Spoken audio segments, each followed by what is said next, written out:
नमस्ते दोस्तों, स्वागत है आपका मेरी नई कहानी में। जोया और उसकी ननंद मीरा दोनों ही सोशल मीडिया पर बहुत एक्टिव रहते थे। बाहर से देखने में पर उनका परिवार तो किसी फिल्म की तरफ परफेक्ट लगता था। जैसे अभी व्लॉग्स वगैरह बनाते तो कैसे सब परफेक्ट लगते हैं, महंगे कपड़े, स्टाइलिश पोस्ट, मेकअप, हर पोस्ट पर फैमिली गोल्स का हैशटैग। मगर मोबाइल की स्क्रीन ऑफ होते ही घर का माहौल बिल्कुल बदल जाता था। असल में उनके बीच बात तक नहीं होती थी, बस एक दूसरे को नीचा दिखाने की कोशिश चलती रहती थी। जोया को लगता था कि घर की बड़ी बहू होने के नाते उसका रोब होना चाहिए। वही मीरा को अपनी फॉलोअर्स की ही शंकाएं पर गुमान था। कैसे घमंड रहता है वैसे उसको बहुत गुमान था। एक दिन घर में एक बड़ी पूजा रखी गई थी, बड़ों ने रखी थी, जहां सारे रिश्तेदार आने वाले थे। जोया ने पूरे परिवार घर को फूलों से सजाया था, पर उसका मकसद भगवान की भक्ति नहीं थी, बल्कि एक परफेक्ट रील बनाना था, दिखावा करना था। उधर मीरा ने भी नया लहंगा पहना और बिना किसी की मदद किए बस फोटो खिंचवाने में लग पई थी। पूजा के बीच में ही दोनों के बीच इस बात पर इतना झगड़ा हो गया कि पहले फ़ोटो कौन खिंचवाए।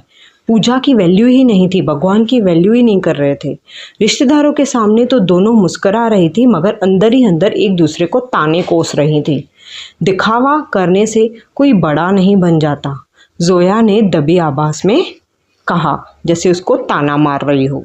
पूजा खत्म होते ही दोनों अपने अपने कमरों में जाकर फोटोज एडिट करने लगे। उन्होंने ऐसी कैप्शंस लिखी जैसे ही दोनों से ज़्यादा प्यार करने वाली भाभी ननंद पूरी दुनिया में कोई भी नहीं है। जैसे परफेक्ट ननंद भाभी गोल्स रहते हैं वैसे। मगर तभी उनकी सास की तबीयत अचानक बिगड़ गई।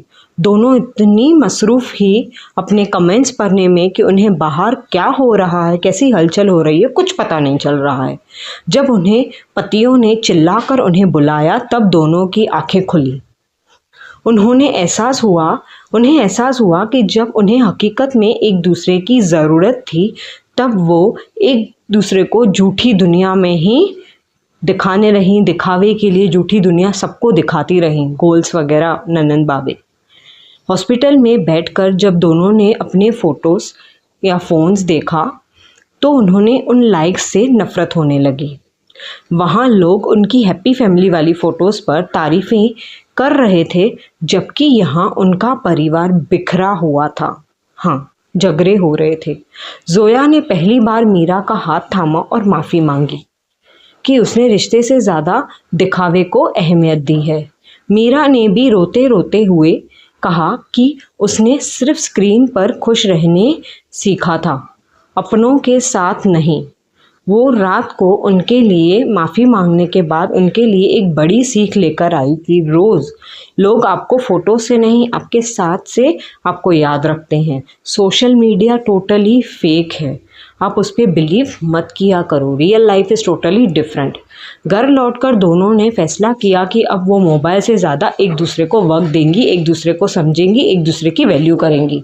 अब भी फ़ोटोज़ खिंचवाई जाती हैं, मगर उनमें अब झूठी मुस्कुराहट नहीं, हकीकत वाली होती हैं, बल्कि सच्चा प्यार होता है। उन्होंने सीख लिया था कि सोशल मीडिया पर फॉलोअर्स बढ़ाना आसान है, मगर घर में दिल जीतना और असली कामयाबी है। अब उनका घर सच में फैमिली गोल्स वाला ही बन गया था, पर अब उन्हें ये बात दुनिया को दिखाने की ज़रूरत नहीं पड़ रही है, क्योंकि वो अंदर से खुश हैं। ये कहानी हर शख्स के लिए बहुत ज़रूरी है। वर्चुअल दुनिया में अपने असली रिश्तों को खोटा जा रहा है, दिखावा ज़्यादा हो रहा है। वैल्यू करो जो आपके असली रिश्ते हैं। अपनी राय कमेंट्स में ज़रूर देना, लाइक शेयर एंड सब्सक्राइब भी ज़रूर कर देना।